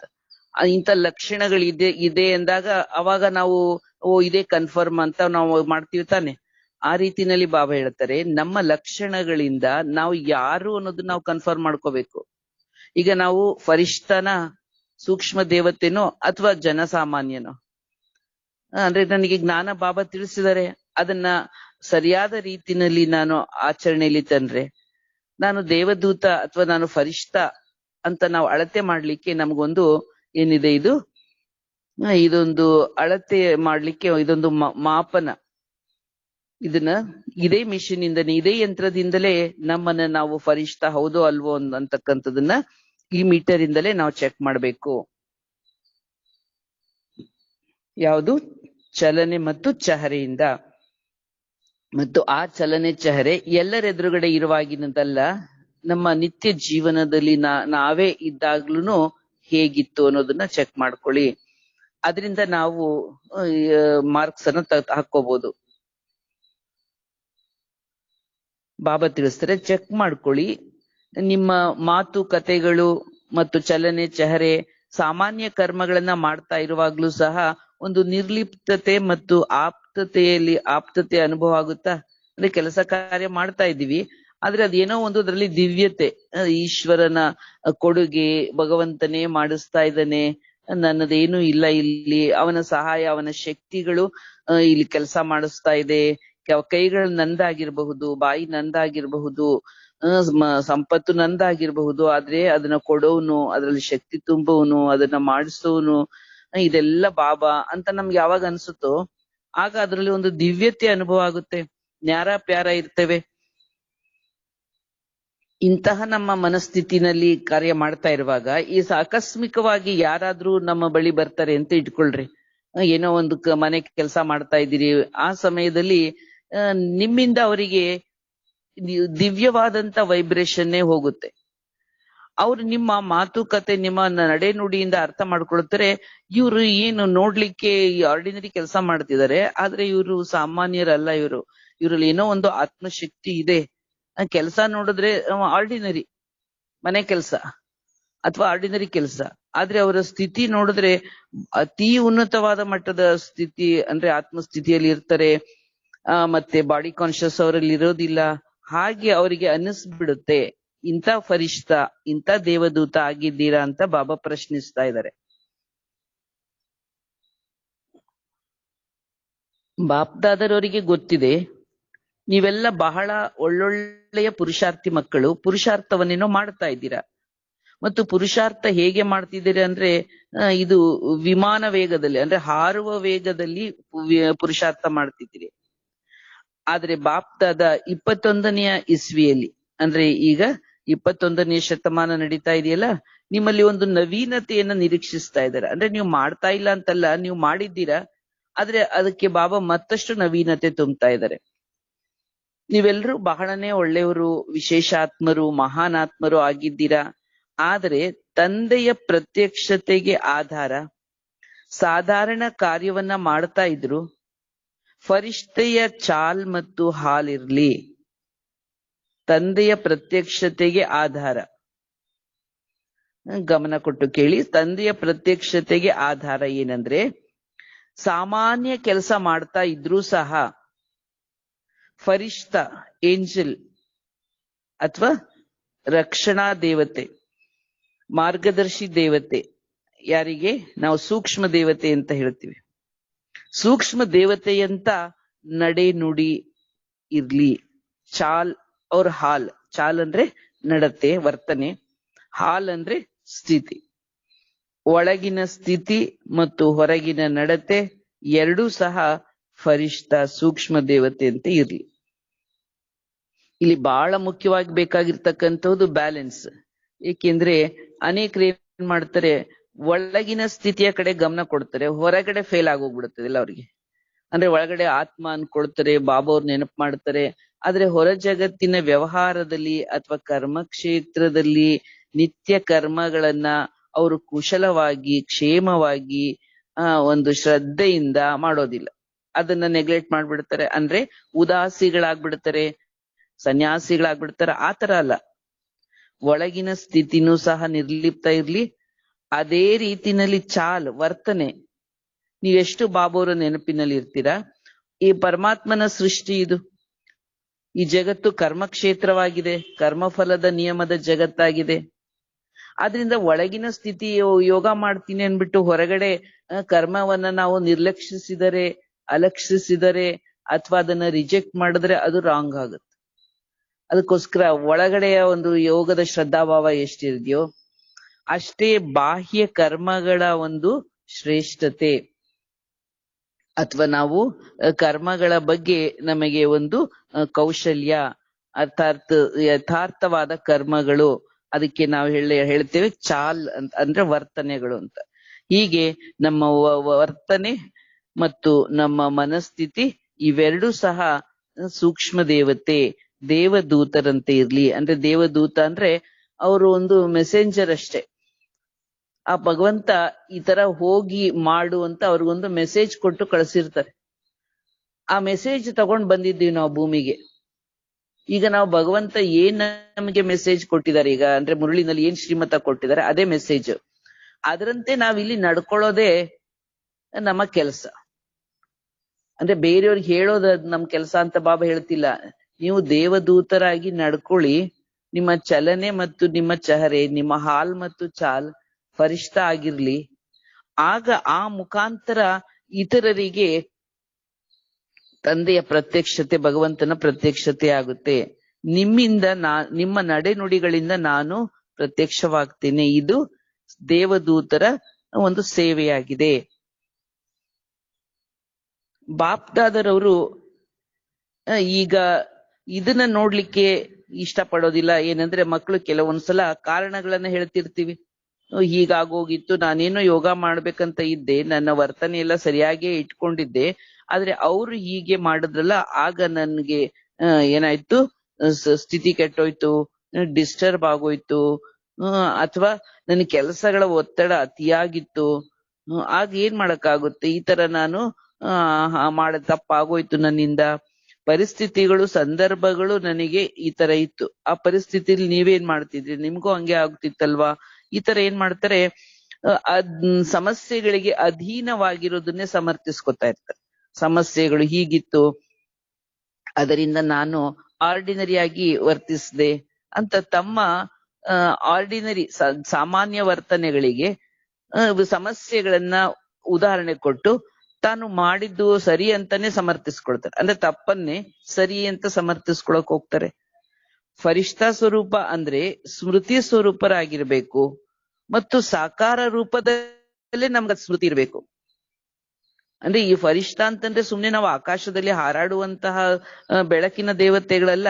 ಈ ಭೂಲೋಕದಲ್ಲಿ ಮಾನವನ ಈ ಮೂಳೆ ಮಾಂಸದ ಶರೀರದಲ್ಲಿ ಇದ್ದುಕೊಂಡೇ ನಾವು ನಮ್ಮ ಕರ್ತವ್ಯವನ್ನ ನಮ್ಮ ಚಲನೆ ಚಹರೆಯಿಂದ ದೇವಲೋಕದಿಂದ ಬಂದಂತಹ ಭಗವಂತ ಕಳಿಸಿದಂತಹ ದೇವದೂತರಂತಹ ಮನಸ್ಥಿತಿ ಮತ್ತು ನಡತೆ ಇರಬೇಕು. ಅಂದ್ರೆ ನಾವು ಒಳಗೂ ಫರಿಷ್ಠ, ಹೊರಗೂ ಫರಿಷ್ಠೆಯ ವರ್ತನೆ ಇರ್ಲಿ ಅಂತ ಬಾಬಾ ನಮ್ಗೆ ತಿಳಿಸ್ತಾ ಇದ್ದಾರೆ. ಈ ರೀತಿ ಫರಿಷ್ಠ ಅನ್ನುವ ಬಗ್ಗೆ ಕೇವಲ ನೀವು ಮಾಹಿತಿಯನ್ನ ತಿಳ್ಕೊಳ್ಳೋವರೆಗೆ ಮಾತ್ರ ಇರಬೇಡಿ. ಅಂದ್ರೆ ಬಾಬಾವರ ಮುರಳಿಯನ್ನ ನಾವು ಕೇಳಿದ್ವಿ ಅಂದ್ರೆ ನಮ್ಗೆ ಫರಿಷ್ಠೆ ಅಂದ್ರೆ ಏನು, ದೇವದೂತರು ಅಂದ್ರೆ ಏನು ಅನ್ನುವ ಮಾಹಿತಿ ಸಿಕ್ತು. ಈ ಮಾಹಿತಿಗೆ ನಾವು ಸಂತೃಪ್ತರಾಗೋಗ್ಬಿಟ್ಟು ನಾನು ಫರಿಷ್ಠ ಆಗೋಗೇ ಬಿಟ್ಟಿದ್ದೀನಿ ಅನ್ಬಿಟ್ಟು ಅನ್ಕೊಂಡ್ರೆ ಹೆಂಗೆ? ಇದು ಕೇವಲ ನಿಮ್ಗೆ ಟೆಕ್ನಿಕ್ ಬಾಬಾ ಮುರಳಿನಲ್ಲಿ ಹೇಳಿದ್ರು, ಅದ್ರ ಜೊತೆಗೆ ನಮ್ಗೆ ಅನುಭವ ಮಾಡಿಸಿದ್ರು, ವರದಾನನು ಕೊಟ್ರು. ಇನ್ನ ಮುಂದೆ ಹೆಜ್ಜೆ ನಾವ್ ಇಡ್ಬೇಕು, ನಾವು ಪ್ರಯತ್ನ ಮಾಡ್ಬೇಕು ಮತ್ತು ನಮ್ಮನ್ನ ಚೆಕ್ ಮಾಡ್ಕೊಂಡು ಚೇಂಜ್ ಮಾಡ್ಕೋಬೇಕಲ್ವಾ? ಅದಕ್ಕೆ ಬಾಬಾ ಹೇಳ್ತಾರೆ ಇದನ್ನ ಕೇವಲ ತಿಳಿದುಕೊಳ್ಳುವವರೆಗೆ ಮಾತ್ರ ಇರ್ಬೇಡಿ. ಅದಕ್ಕೆ ಹೇಳ್ತಾರಲ್ಲ ಬಾಬಾ ಮುರಳಿಯ ಬಗ್ಗೆ 4 ಸ್ಥಿತಿಯನ್ನು ಹೇಳ್ತಾರೆ. ಸುನುನ, ಒಂದನೇದು ಕೇಳೋದು, ಎರಡನೇದು ಸುನುನ, ಜಾನುನ, ಮಾನುನ, ಚಲನ. ಫಸ್ಟ್ ಸುನುನ ಕೇಳೋದು, ಆಮೇಲೆ ಜಾನುನ ಅದನ್ನ ಅರ್ಥ ಮಾಡ್ಕೊಳ್ಳೋದು, ಮತ್ತೆ ಮೂರನೇದು ಮಾನುನ ಅದನ್ನ ಒಪ್ಕೊಳ್ಳೋದು ಹೌದು ಅಂತ, ಮತ್ತು 4ನೇದು ಚಲನ ಅದನ್ನ ನಾವು ಪ್ರಾಕ್ಟಿಕಲ್ ಆಗಿ ತಂದ್ಕೊಳ್ಳೋದು ಜೀವನದಲ್ಲಿ. ಆ 4ನೆಯ ಸ್ಟೇಜ್ ವರೆಗೆ ಬಂದ್ರೆ ಮಾತ್ರ ನಾವು ಕೇಳಿದ ಮುರಳಿ ನಮ್ಗೆ ಶಕ್ತಿ ಆಗುತ್ತೆ, ಅರ್ಥಾತ್ ಫುಲ್ ಮಾರ್ಕ್ಸ್ ಸಿಗುತ್ತೆ. ಸಮಜ್ನೆ ತಕ್ ನಹಿ ಅಂತ ಬಾಬಾ ಹೇಳ್ತಾರೆ, ಸ್ಮೃತಿ ತಕ್ ನಹಿ ಸ್ವರೂಪ್ ಮೇ ಹೋ. ನೀವು ತಿಳ್ಕೊಳ್ಳೋದು ಹೌದು, ನನಗೆ ಮುರಳಿ ಪಾಯಿಂಟ್ ಎಲ್ಲ ನನಗೆ ಇವತ್ತು ಜ್ಞಾಪಕ ಇದೆ, ಅವು ಫರಿಷ್ಠ ಆಗಿ ಅಂತ ಇವತ್ತು ಬಾಬಾ ಹೇಳಿದ್ದಾರೆ ಅಂತ ಬರೀ ಒಂದ್ ಪಾಯಿಂಟ್ ಅನ್ನ ಇಟ್ಕೊಳ್ಳೋದಲ್ಲ, ಅದು ನಿಮ್ಮ ಸ್ವರೂಪದಲ್ಲಿ ಬರ್ಲಿ ಅಂತ ಬಾಬಾ ಹೇಳ್ತಾರೆ. ನಿಮ್ಮ ನಿಜ ಜೀವನದಲ್ಲಿ ಅದು ಸ್ವಾಭಾವಿಕವಾಗಿ ಹೊರಹೊಮ್ಮಲಿ, ಪ್ರಾಕ್ಟಿಕಲ್ ಆಗಿ ಬರ್ಲಿ. ಇಂತಹ ಪರಿವರ್ತನೆ ನೀವು ಯಾವುದೇ ಸಮಯದಲ್ಲಿ ಯಾವುದೇ ಪರಿಸ್ಥಿತಿಯಲ್ಲೂ ಇಂತಹ ಒಂದು ಫರಿಷ್ಠೆಯ ಒಂದು ಅಲೌಕಿಕ ಸ್ವರೂಪ ನಿಮ್ಗೆ ಅನುಭವ ಆಗ್ಲಿ. ಅದರಲ್ಲಿ ಬಾಬಾ ಅಂಡರ್ಲೈನ್ ಮಾಡಿ ಏನ್ ಹೇಳ್ತಿದ್ದಾರೆ, ಈ ಪರಿವರ್ತನೆ ನಿಮ್ಮಲ್ಲಿ ಆಗ್ಬೇಕು. ಅದು ಪರಿವರ್ತನೆ ಆಗ್ಬೇಕು ಅಂದ್ರೆ ಇಲ್ಲಿ ನೀವು ಚೆನ್ನಾಗಿ ಕೂತ್ಕೊಂಡು ಯೋಗ ಮಾಡ್ತಾ ಇದ್ದೀವಿ, ಈಗ ಬಹಳ ಚೆನ್ನಾಗಿ ಅನಿಸ್ತಾ ಇದೆ, ಹೌದೌದು ಫರಿಷ್ಠ ಅಂತ. ಆದ್ರೆ ಈಗಷ್ಟೇ ಅಲ್ಲ, ಇಡೀ ದಿನದಲ್ಲಿ ನಾವು ಯಾವುದೇ ಸಮಯದಲ್ಲಿ ಯಾವುದೇ ಸಂದರ್ಭಗಳಲ್ಲಿ ಯಾವುದೇ ವ್ಯಕ್ತಿಗಳ ಜೊತೆನಲ್ಲಿ ಯಾವುದೇ ಪರಿಸ್ಥಿತಿಯಲ್ಲೂ ನಮ್ಗೆ ಈ ಅಲೌಕಿಕ ಸ್ವರೂಪದಲ್ಲೇ ನಾವು ಸ್ಥಿತವಾಗಿರ್ಬೇಕು, ಈ ಅನುಭವನು ನಿಮ್ಗಾಗ್ಬೇಕು ಅಂತ ಬಾಬಾ ಹೇಳ್ತಾರೆ. ಹೀಗೆ ಪರಿಸ್ಥಿತಿಗಳು ಬಂದಾಗ್ಲೂ ಇದೇ ತರನೇ ಸ್ವಸ್ಥಿತಿನಲ್ಲಿ ಫರಿಷ್ಠ ಸ್ಥಿತಿನಲ್ಲಿ ಇರ್ತಿರೋ ಅಥವಾ ಸ್ವಲ್ಪ ಬದಲಾಗ್ಬಿಡ್ತಿರೋ? ಅಂದ್ರೆ ಇಲ್ಲಿ ಬಂದ್ರೆ ಇಲ್ಲಿ ಇದ್ದಂಗೆ, ಇಲ್ಲಿ ಈ ತರ. ಅದಕ್ಕೆ ಹೇಳ್ತಿರ್ತಾನೆ ಗಾಳಿ ಬಂದಂಗೆ ಅಂತ, ಹವಾ ಹೇಗ್ ಬರುತ್ತೋ ಹಾಗೆ ಬದಲಾಗ್ಬಿಡ್ತಾರೆ ಅಂತ. ಇಲ್ಲಿದ್ದ ಬಾಬಾವ್ರ ಮಕ್ಕಳಾಗಿದ್ದಾಗ ವಾಣಿ ಕೇಳಿದಾಗ ಬಾಬಾವ್ರ ಮಗುವಂಗೆ, ಆಮೇಲೆ ಪರಿಸ್ಥಿತಿ ಬಂದಾಗ ಪರಿಸ್ಥಿತಿಗೆ ಅಧೀನವಾಗ್ಬಿಡೋದು. ಹಂಗೆ ಬಣ್ಣ ಬದಲಾಯಿಸಬಾರ್ದು. ಬಾಬಾ ಹೇಳ್ತಾರೆ ಆತರ ನೀವು ಚೇಂಜ್ ಮಾಡ್ಕೋಬೇಡಿ. ಆದ್ರೆ ನೀವೇನ್ ಮಾಡ್ಬೇಕು ಅಂದ್ರೆ ಆ ಸಂದರ್ಭಗಳನ್ನೇ ನೀವು ಬದಲಾಯಿಸಿ ಹೊರತು ನೀವು ಬದಲಾಗ್ಬೇಡಿ. ಅಂದ್ರೆ ಪರಿಸ್ಥಿತಿಯನ್ನೇ ಬದಲಾಯಿಸಿ, ನಿಮ್ ಸ್ಥಿತಿಯನ್ನ ಕೆಡಿಸ್ಕೋಬೇಡಿ. ಈಗ ಪರಿಸ್ಥಿತಿ ಏನೋ ಭಯಾನಕವಾಗಿತ್ತು, ನಾವು ಭಯ ಪಡಬಾರ್ದು, ನಾವು ಆತ್ಮಸ್ಥಿತಿಗೆ ಹೋಗ್ಬಿಡ್ಬೇಕು, ಧೈರ್ಯವಾಗಿರ್ಬೇಕು. ಆಗ ಆ ಪರಿಸ್ಥಿತಿಯ ಭಯದ ಒಂದು ಇದೇ ಹೋಗ್ಬಿಡುತ್ತೆ. ಹೀಗೆ ಪರಿಸ್ಥಿತಿ ಕಂಡು ನೀವು ಬದಲಾಗಬೇಡಿ, ನಿಮ್ಮ ಸ್ವಸ್ಥಿತಿಯಿಂದ ಪರಿಸ್ಥಿತಿಯನ್ನ ಬದಲಾಯಿಸಿ. ಅದಕ್ಕೆ ಹೆಚ್ಚಾಗಿ ಫಾರಿನರ್ಸ್ ಹೇಳ್ತಿರ್ತಾನೆ, ಏನಾದ್ರೂ ಅದು ಇದು ಬಂದಾಗಿದ್ರಾಗ ನೋ ಪ್ರಾಬ್ಲಮ್, ಇಟ್ಸ್ ಓಕೆ ಅನ್ಬಿಡ್ತಾರೆ. ಅಂದ್ರೆ ದೊಡ್ಡದಾಗಿರುತ್ತೆ, ನೋ ಪ್ರಾಬ್ಲಮ್ ಅಂದ್ರೆ ಅದು ಈಸಿ ತಗೊಂಬಿಟ್ರು. ಬಾಬಾ ತಿಳಿಸ್ತಾರೆ, ಘಟನೆಗಳು ಅಥವಾ ಸಮಯ ಸಂದರ್ಭಗಳು, ವ್ಯಕ್ತಿ ಪರಿಸ್ಥಿತಿಗಳು ನಿಮ್ಮನ್ನ ಬದಲಾಯಿಸ್ಬೇಕು, ಅಥವಾ ನೀವು ಆ ಪರಿಸ್ಥಿತಿ ವ್ಯಕ್ತಿಗಳನ್ನ ನೀವು ಪಾಸಿಟಿವ್ ಆಗಿ ನೀವು ಹೇಗ್ ತಗೊಳ್ತೀರೋ ಹಾಗೆ ನೀವು ಅದನ್ನ ಪರಿಸ್ಥಿತಿನ ಬದಲಾಯಿಸ್ಕೋಬಹುದು. ಅಂದ್ರೆ ನೀವು ಅದನ್ನ ಹೇಗ್ ರಿಸೀವ್ ಮಾಡ್ಕೊಳ್ತೀರೋ ಅದ್ರ ಮೇಲೆ ಆ ಪರಿಸ್ಥಿತಿಯ ಒತ್ತಡ ಅನ್ನೋದು ಅವಲಂಬಿಸಿರುತ್ತೆ. ನೀವು ಆ ಪರಿಸ್ಥಿತಿಯನ್ನ ಹಾಗೆಯೇ ಸ್ವೀಕಾರ ಮಾಡಿದ್ರೆ ನಿಮ್ಗೆ ಏನಾಗುತ್ತೆ, ದುಃಖ ಆಗುತ್ತೆ, ನಿಮ್ ಸ್ಥಿತಿ ಸಾಧಾರಣ ಆಗ್ಬಿಡುತ್ತೆ. ಇದನ್ ಪರಿವರ್ತನೆ ಅಂತ ಇದಕ್ಕೇನೆ ಕರೆಯಲಾಗುತ್ತೆ.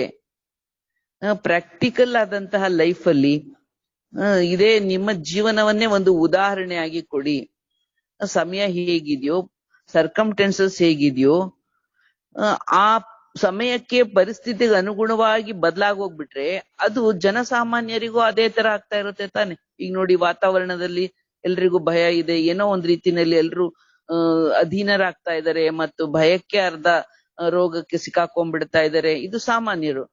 ಆದ್ರೆ ನೀವು ಪರಿಸ್ಥಿತಿಗೆ ಅಧೀನ ಆಗೋದಲ್ಲ, ಪರಿಸ್ಥಿತಿಗಳನ್ನ ನಿಮ್ಮ ಸ್ವಸ್ಥಿತಿಯಿಂದ ಬದಲಾಯಿಸ್ಬಿಡ್ಬೇಕು. ಇದು ವಿಶಿಷ್ಟವಾದ ಆತ್ಮಜ್ಞಾನಿಗಳ ಕೆಲಸ.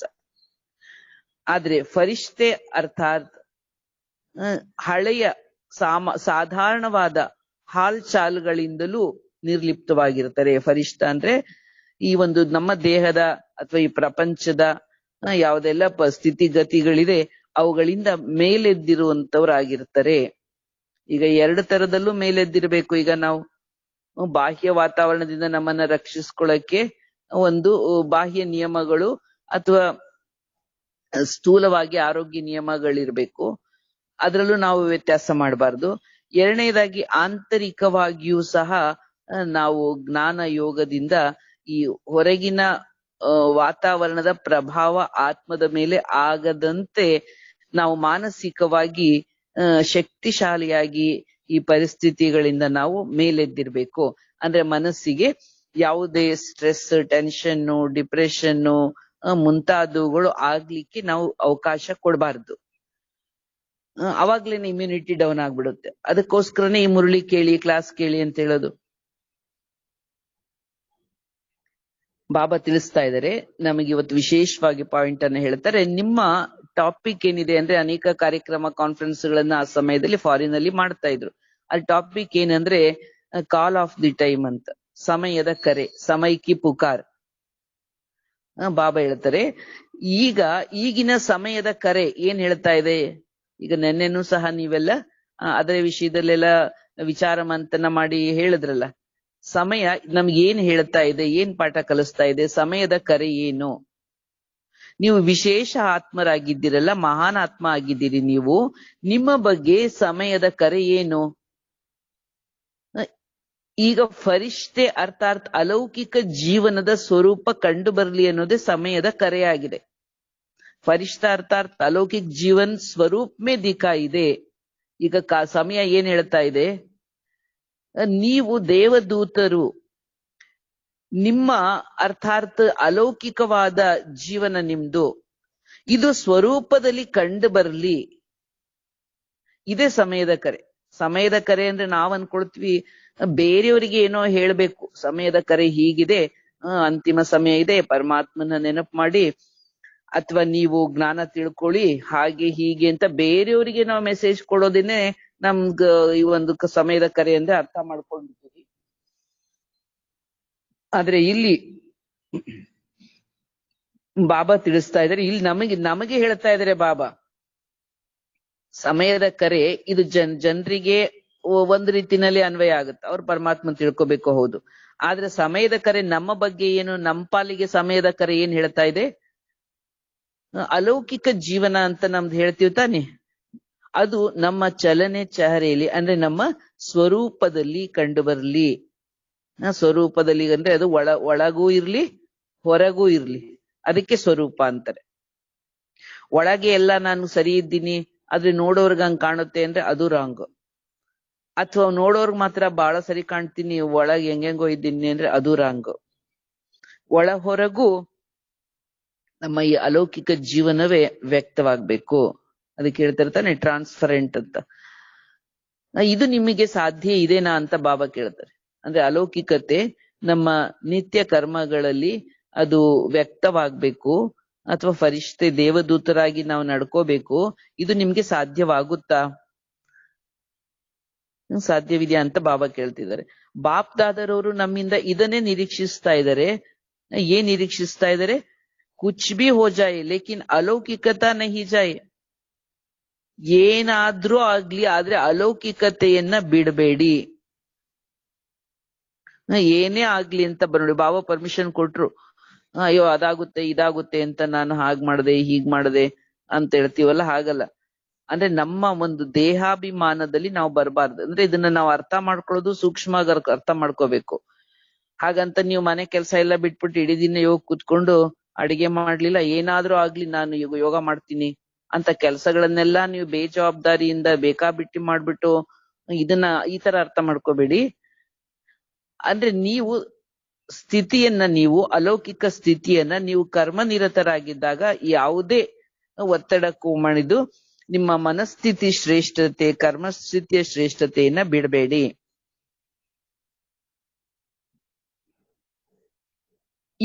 ಈ ಸ್ಥಿತಿ ನಮ್ಮಲ್ಲಿ ಬರ್ಬೇಕಲ್ವಾ? ಯಾವ ಸ್ಥಿತಿ? ಸದಾ ಕಾಲ ನಮ್ಮಲ್ಲಿ ಅಲೌಕಿಕತೆ ಮತ್ತು ದೇವದೂತರ ಲಕ್ಷಣಗಳು ಸ್ವರೂಪ ಕಂಡು ಬರಬೇಕು. ಇದನ್ನ ನಾವು ಪಾಲಿಸ್ಲಿಕ್ಕಾಗಿ ಈ 4 ಒಂದು ಪದಗಳ ಬಗ್ಗೆ ನೀವು ಅಟೆನ್ಷನ್ ಕೊಡಿ ಅಂತ ಬಾಬಾ ಹೇಳ್ತಾರೆ. ಫರಿಷ್ಠ ಆಗಿರ್ಬೇಕಂದ್ರೆ ಬಾಬಾ ನಮ್ಗೆ ಕೆಲವೊಂದು ಟಿಪ್ಸ್ ಕೊಡ್ತಾರೆ. ಈ 4 ಮಾತನ್ನ ಗಮನದಲ್ಲಿ ಇಟ್ಕೊಳ್ಳಿ ಅಂತ. ಈಗ ಒಂದನೇದೇನಂದ್ರೆ ಶುಭ ಚಿಂತಕರಾಗಿದೆ. ಅಂದ್ರೆ ಫರಿಷ್ಠ ದೇವದೂತರಂದ್ರೇನೆ ಎಲ್ರಿಗೂ ಒಳ್ಳೇದ್ ಮಾಡೋದು. ಒಂದನೇ ಪಾಯಿಂಟ್ ಯಾವುದು? ಶುಭ ಚಿಂತಕರು. ಅಂದ್ರೆ ಎಲ್ರ ಬಗ್ಗೆ ಒಳ್ಳೇದಾಗ್ಲಿ, ಎಲ್ರಿಗೂ ಒಳಿತಾಗ್ಲಿ. ನಮ್ಮ ಶತ್ರುಗಳಿರ್ಬಹುದು, ಮಿತ್ರರಿರ್ಬಹುದು, ನಮ್ಗ್ ದುಃಖ ಕೊಟ್ಟವ್ರಿರ್ಬಹುದು, ಸುಖ ಕೊಟ್ಟವ್ರಿರ್ಬಹುದು, ನಮಗ್ ಬೇಕಾದವರು ಬೇಡವಾದವರು ಎಲ್ಲ ಈ ಪ್ರಪಂಚದಲ್ಲಿ ಪಾಸಿಟಿವ್ ನೆಗೆಟಿವ್ ಪ್ಲಸ್ ಮೈನಸ್ ಇರುತ್ತಲ್ಲ. ಎಲ್ಲರ ಬಗ್ಗೆ ಶುಭ ಚಿಂತಕರು. ಎಲ್ಲರೂ ಅಂದಾಗ ಮನುಷ್ಯರಷ್ಟೇ ಅಲ್ಲ, ಪ್ರಕೃತಿಯ ಬಗ್ಗೆ, ಪಶು ಪಕ್ಷಿಗಳ ಪ್ರಾಣಿಗಳ ಬಗ್ಗೆ, ಎಲ್ಲಾ ಒಂದು ಮನುಷ್ಯ ಜೀವಾತ್ಮರು ಮತ್ತು ಪ್ರಕೃತಿಯ ಬಗ್ಗೆ ಶುಭ ಚಿಂತಕರಾಗಿರಿ. ಎಲ್ಲಕ್ಕೂ ಕಲ್ಯಾಣವಾಗ್ಲಿ, ಎಲ್ಲರಿಗೂ ಶುಭವಾಗಲಿ, ಎಲ್ಲರಿಗೂ ಶ್ರೇಯಸ್ಸುಂಟಾಗ್ಲಿ ಅಂತ. ಎರಡನೇದಾಗಿ ಶುಭ ಚಿಂತನೆ. ನಮ್ಮ ಬಗ್ಗೆಯೂ ನಾವು ಸದಾಕಾಲ ಶುಭ ಚಿಂತನೆಯಲ್ಲಿ ಇರ್ತಕ್ಕಂತಹುದು. ನಮ್ಮ ಆತ್ಮೋದ್ಧಾರದ ಬಗ್ಗೆಯೂ ಸದಾ ಶುಭ ಚಿಂತನೆ ಮಾಡೋದು. ಮೂರನೇದಾಗಿ ಶುಭ ಭಾವನ.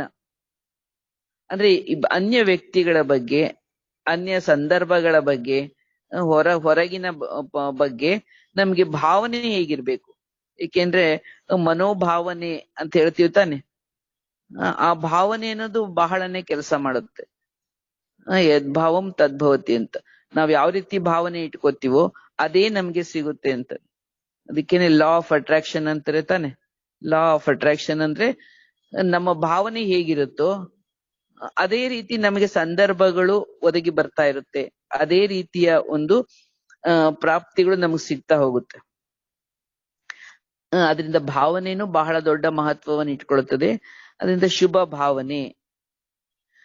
ಶುಭ ಭಾವನೆಯಲ್ಲಿ ಈ ರೀತಿ ಅನ್ಕೋಬೇಡಿ, ಅವ್ರು ಬದಲಾಗ್ಲಿ, ಮೊದ್ಲು ಅವ್ರು ಸರಿ ಹೋಗ್ಲಿ, ಆಮೇಲೆ ನಾನ್ ಸರಿ ಹೋಗ್ತೀನಿ, ಇಲ್ಲ ಅಂದ್ರೆ ನಾನು ಪ್ರತೀಕಾರ ಮಾಡ್ತೀನಿ, ಅವ್ರಂಗ್ ಮಾಡಿದ್ರು ನಾನು ಹಂಗೆ ಮಾಡ್ತೀನಿ. ಈ ತರ ನೀವು ಭಾವನೆಗಳು ಅಶುಭ ಆಗೋಗುತ್ತೆ. ಅದಲ್ಲ. ಎಲ್ಲರ ಬಗ್ಗೆಯೂ ಸಹ ಶುಭ ಭಾವನೆ ಇಟ್ಕೊಳ್ಳಿ. ನಿಮ್ಮ ಬಗ್ಗೆಯೂ ಶುಭ ಭಾವನೆ ಇರ್ಲಿ, ಅನ್ಯರ ಬಗ್ಗೆನೂ ಶುಭ ಭಾವನೆ. ಮತ್ತು ನಾಲ್ಕನೇದಾಗಿ ಶುಭ ಮತ್ತು ಶ್ರೇಷ್ಠ ಸ್ಮೃತಿ ಮತ್ತು ಸ್ವರೂಪ. ಶುಭವಾದ ಶ್ರೇಷ್ಠವಾದ ಸ್ಮೃತಿಯಲ್ಲಿರ್ಲಿ ಮತ್ತು ಸ್ವರೂಪದಲ್ಲಿರ್ಲಿ. ಈ ಶುಭ ಅನ್ನುವ ಪದವನ್ನ ನೆನ್ಪಿಟ್ಕೊಂಬಿಡಿ. ಅಂದ್ರೆ ಯಾವಾಗ ನಾವು ಯಾವುದೇ ಸಂದರ್ಭದಲ್ಲೂ ನಮ್ಮ ಅಲೌಕಿಕತೆಯನ್ನ ಬಿಟ್ಕೊಡ್ಬಾರ್ದು. ಅಂದ್ರೆ ನಾವು ಆಗೋದೆಲ್ಲ ಒಳ್ಳೇದಕ್ಕೆ ಅನ್ಕೋಬೇಕು. ಒಳ್ಳೇದು ಒಳ್ಳೇದು ಒಳ್ಳೇದು, ಶುಭ ಶುಭ ಶುಭ. ಎಲ್ರು ಯಾರು ಹೇಗೆ ಇರ್ಲಿ, ಏನೇ ಮಾಡ್ಲಿ, ದೇವ್ರು ಒಳ್ಳೇದ್ ಮಾಡ್ಲಿ, ಅವ್ರಿಗೆ ಶುಭವಾಗ್ಲಿ, ಈ ತರ ಬೇರೆಯವ್ರಿಗೂ ನಮ್ಗೂ ಶುಭವನ್ನೇ ಯೋಚಿಸಿ. ಈ 4 ಮಾತುಗಳು ನಮ್ಮಲ್ಲಿ ಇರ್ಬೇಕು. ಮತ್ತು ಈ ಶುಭ ಅನ್ನುವ ಪದವನ್ನ ನಾವು ನೆನಪಿನಲ್ಲಿ ಇಟ್ಕೋಬೇಕು. ಈ ಪದ ಎಷ್ಟೋ ಸಲ ನೀವು ಕೇಳಿದ್ದೀರಾ, ಆದ್ರೆ ಸ್ವರೂಪದಲ್ಲಿ ತಂದ್ಕೊಳ್ಬೇಕಲ್ವಾ? ಪದಗಳು ಡಿಕ್ಷನರಿನಲ್ಲಿ ನಮ್ಮ ಹತ್ರ ಬೇಕಾದಷ್ಟು ಸಂಗ್ರಹ ಇದೆ. ಆದ್ರೆ ಜೀವನದಲ್ಲಿ ಬಂದಿದೆಯಾ? ಇದನ್ನ ನೋಡ್ಕೊಳ್ಳಿ, ಅಟೆನ್ಷನ್ ಅನ್ನು ಇಟ್ಕೊಳ್ಳಿ. ಬಾಪ್ ದಾದಾ ಈ ರೀತಿಯಾಗಿ ವಿಶೇಷವಾಗಿ ತಿಳಿಸ್ತಾ ಇದ್ದಾರೆ. ಮೆಜಾರಿಟಿ ಮಕ್ಕಳ ಒಂದು ಕರ್ಮ ಅಕೌಂಟ್ ಅನ್ನ ಬಾಬಾ ನೋಡಿದಾಗ ಮುಖ್ಯವಾಗಿ ಒಂದು ಕಾರಣವನ್ನ, ಈ ಸ್ಥಿತಿ ನಮ್ಮಲ್ಲಿ ಇನ್ನೂ ಬಂದಿಲ್ವಲ್ಲ, ಅದಕ್ಕೆ ಕಾರಣ ಏನು ಅಂತ ಬಾಬಾ ಹೇಳ್ತಾರೆ. ಒಂದನೇದಾಗಿ ನಮ್ಮಲ್ಲಿ ಮಿಟಾನೆ ಅವ್ರ ಸಮಾನಕ್ಕೆ ಶಕ್ತಿಗೆ ಕಮ್ಮಿ ಅಂತಾರೆ ಬಾಬಾ. ಅಂದ್ರೆ ನಮ್ಮ ಜೀವನದಲ್ಲಿ ಎಷ್ಟೋ ಆಗು ಹೋಗುಗಳು, ಘಟನೆಗಳು ನಡೆದೋಗಿರುತ್ತೆ. ನಮಗೆ ಚಿಕ್ಕ ವಯಸ್ಸಿನಿಂದ ಇವರೆಗೂ ತಗೊಂಡ್ರೆ ನಮ್ಗೆ ಗೊತ್ತಿಲ್ದೇನೋ, ಗೊತ್ತಿದ್ದೋ, ಅಥವಾ ನಮ್ಮ ಪರಿಸರ, ನಮ್ಮ ಪರಿಸ್ಥಿತಿಗಳೇ ಆ ರೀತಿಯಾಗಿ ನಾವು ಬೆಳೆಯುವಂತ ಸಮಯದಲ್ಲಿ, ಬಾಲ್ಯದಲ್ಲಿ ತಮ್ಮ ಒಬ್ಬೊಬ್ಬರಿಗೂ ಒಂದೊಂದು ಪರಿಸ್ಥಿತಿಗಳು, ವ್ಯಕ್ತಿಗಳು ಸಿಕ್ಕಿರ್ತಾರೆ. ಅದರಿಂದ ಒಳ್ಳೆಯ ಅಥವಾ ಕೆಟ್ಟ ದುಷ್ಪರಿಣಾಮನೂ ಆಗಿರುತ್ತೆ, ಒಳ್ಳೆಯ ಪರಿಣಾಮನೂ ಆಗಿರುತ್ತೆ. ಈ ತರ ಎಲ್ಲಾ ವ್ಯವಹಾರಗಳು, ಮಾತುಕತೆ, ಈ ಸಮಾಜದಿಂದ ನಮ್ಗೆ ಏನೇನೋ ಸಿಕ್ಕಿರುತ್ತೆ, ಮನೆಯಿಂದ ಸಿಕ್ಕಿರುತ್ತೆ, ನಮ್ ಸಂಸ್ಕಾರಗಳಿಂದ ನಾವು ತಂದಿರ್ತೀವಿ. ಅದೆಲ್ಲವನ್ನು ಏನ್ ಮಾಡ್ಬೇಕು? ಮಿಟಾನೆ ಅವ್ರ ಸಮಾನಕ್ಕೆ ಶಕ್ತಿ, ಅದನ್ನ ಅಳಿಸಿ ಬಿಡ್ಬೇಕು. ಈಗ ಇನ್ನೂ ಸಹ ಮುರುಡಿ ಬಹಳ ಇದೆ. ನಿಮಗದು ಸಾರವಾಗಿ ಹೇಳೋದು ಅಂತಂದ್ರೆ ಬಾಬಾ ತಿಳಿಸ್ತಾರೆ, ನಾವು ಅದನ್ನ ಅಳಿಸ್ತೀವಿ. ಏನ್ ಅಳಿಸ್ಬೇಕಾಗಿದೆ ಅಂದ್ರೆ ಅದನ್ನ ಡಿಲೀಟ್ ಮಾಡ್ಬೇಕು.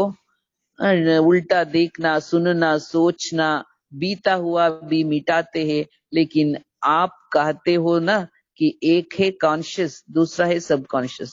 ಅಂದ್ರೆ ನೀವು ಖಂಡಿತ ಬಿಡ್ತಾ ಇಲ್ಲ, ನೀವು ಡಿಲೀಟ್ ಮಾಡ್ತಾ ಇದ್ದೀರಾ. ಹೌದು, ಏನನ್ನ ಕೆಟ್ಟದನ್ನ ಯೋಚಿಸೋದು, ಮಾತಾಡೋದು, ಕಳೆದು ಹೋದದನ್ನ ನೀವು ಮರಿಬೇಕು ಅಂತ ಅದನ್ನ ಮಾಡ್ತಾ ಇದ್ದೀರಿ. ಹೌದು, ಆದ್ರೆ ಅದನ್ನೇನೋ ಮಾಡ್ತಾ ಇದ್ದೀರಿ, ಕಾನ್ಶಿಯಸ್ ಇಂದ ಮಾಡ್ತಾ ಇದ್ದೀರಿ. ಆದ್ರೆ ಅದು ಡೀಪ್ ಆಗಿ ಎಲ್ಲೋ ಹೋಗಿ ಸಬ್ ಕಾನ್ಶಿಯಸ್ ಅಲ್ಲಿ ಅದು ಕೂತ್ಬಿಟ್ಟಿರ್ತದೆ. ಅದರಿಂದ ನಿಮ್ಗೆ ಗೊತ್ತಿಲ್ದಂಗೆನೆ ನೀವು ಅದಕ್ಕೆ ಪ್ರಭಾವಿತರಾಗಿ ನಡ್ಕೋತಾ ಇರ್ತೀರಿ. ಯಾರೋ ಯಾವಾಗೋ ಏನೋ ಮಾಡಿದ್ರು, ಬೇಜಾರಾಗೋಗಿತ್ತು, ಸರಿ ಹೋಗ್ಲಿ ಬಿಡಂತ ಬಿಟ್ಟೆ. ಆದ್ರೆ ಅವತ್ತ ಆಗಿದ್ದ ಘಟನೆಯ ಅನ್ನೋದು, ಮನಸ್ಸಿನ ಪರಿಣಾಮ ಅನ್ನೋದು ನಿಮ್ ಒಳಗ್ ಕೂತ್ಕೊಂಡಿರ್ತದೆ. ಅವಾಗಿಂದ ಏನೋ ಒಂದ್ ರೀತಿನಲ್ಲಿ ಉದಾಸೀನತೆ, ಹೋಗ್ಲಿ ಬಿಡಿ, ಎಷ್ಟ್ ಮಾಡಿದ್ರು ಅಷ್ಟೇ, ಎಲ್ರುನು ಹೀಗೇನೆ ಅಂತ ಏನೋ ಒಂದು ನಿರಾಶಾವಾದ, ಉದಾಸೀನತೆ ಅದು ಹೋಗ್ತಾನೆ ಇರೋದಿಲ್ಲ. ಅದಕ್ಕೆ ಬರ್ತಾ ಬರ್ತಾ ಅದು ನಮ್ ಜೀವನ ಕರ್ಮಗಳಲ್ಲಿ ಕಾಣ್ತಾ ಇರುತ್ತೆ. ಹೀಗೆ ಮೇಲ್ಮುಖವಾಗಿ ನೀವು ಅಳಿಸಿ ಹಾಕಿದ್ರು, ನಿಮ್ಮ ಮನಸ್ಸಿನ ಆಳದಲ್ಲಿ ಅದು ಕುಳಿತುಕೊಂಡಿರುತ್ತೆ. ಸಬ್ ಕಾನ್ಶಿಯಸ್ ಮೈಂಡ್ ಅಲ್ಲಿ ಅದು ರಿಜಿಸ್ಟರ್ ಮಾಡ್ಕೊಂಡ್ಬಿಟ್ಟಿರ್ತೀರ. ಅದನ್ನೇ ಅಳಿಸಿ ಅಂತ ಬಾಬಾ ಹೇಳ್ತಿರೋದು. ಇದಕ್ಕೇನೆ ಬೇರೆ ಬೇರೆ ಯೋಗದವರು ಎಲ್ಲ ನಿಮ್ಮ ಬ್ಲಾಕೇಜ್ ತೆಗಿತೀವಿ, ನಿಮಗೆ ಕ್ಲೆನ್ಸಿಂಗ್ ಮಾಡ್ತೀವಿ ಅಂತ. ಈಗ ನಾವೇ ನಮ್ ಕ್ಲೆನ್ಸಿಂಗ್ ಮಾಡ್ಕೋಬೇಕು, ನಮ್ಮ ಬ್ಲಾಕೇಜ್ ಅನ್ನ ತೆಕ್ಕೋಬೇಕು. ಯಾವ್ಯಾವ ಘಟನೆಗಳು ನನ್ನ ಒಳಗಡೆ ಇನ್ನೂ ಕುಳಿತಿದೆ ಅದನ್ನೆಲ್ಲ ನಾನು ಅಳಿಸ್ಬೇಕು ಅಂತ ನಾವು ಚೆಕ್ ಮಾಡ್ಕೊಂಡು ಅದನ್ನೆಲ್ಲ ಕಿತ್ತು ಬಿಸಾಕ್ಬೇಕು. ಏಕೆಂದ್ರೆ ಅದೇ ನಮ್ಗೆ ಬ್ಲಾಕೇಜ್. ಅದಿರೋದ್ರಿಂದಲೇ ಇವತ್ತು ನಾನು ಈ ಬಾಬಾ ಹೀಗ್ ಮಾಡಿ ಅಂತಾರೆ, ನಾನ್ ಮಾಡ್ಬೇಕಂತೀನಿ, ಮಾಡಕ್ ಆಗ್ತಾ ಇಲ್ಲ. ಯಾಕೆಂದ್ರೆ ಒಳಗಡೆ ಬಾಬಾ ಹೇಳಿದ್ದು ಸಬ್ ಕಾನ್ಶಿಯಸ್ ಮೈಂಡ್ ಅಲ್ಲಿ ಡೀಪ್ ಆಗಿ ಹೋದ್ರೆ ಅದ್ ಮಾಡ್ತೀವಿ. ಬೇರೆ ಬೇರೆ ಸಬ್ ಕಾನ್ಶಿಯಸ್ ಮೈಂಡ್ ಅಲ್ಲಿ ಇರೋದು ಸೆಟ್ ಆಗ್ಬಿಟ್ಟಿದೆಯಲ್ಲ, ಅದನ್ನ ಖಾಲಿ, ಆ ಕಸ ಎಲ್ಲ ಖಾಲಿ ಮಾಡ್ಬೇಕು. ಬಾಬಾ ತಿಳಿಸ್ತಾ ಇದ್ದಾರೆ.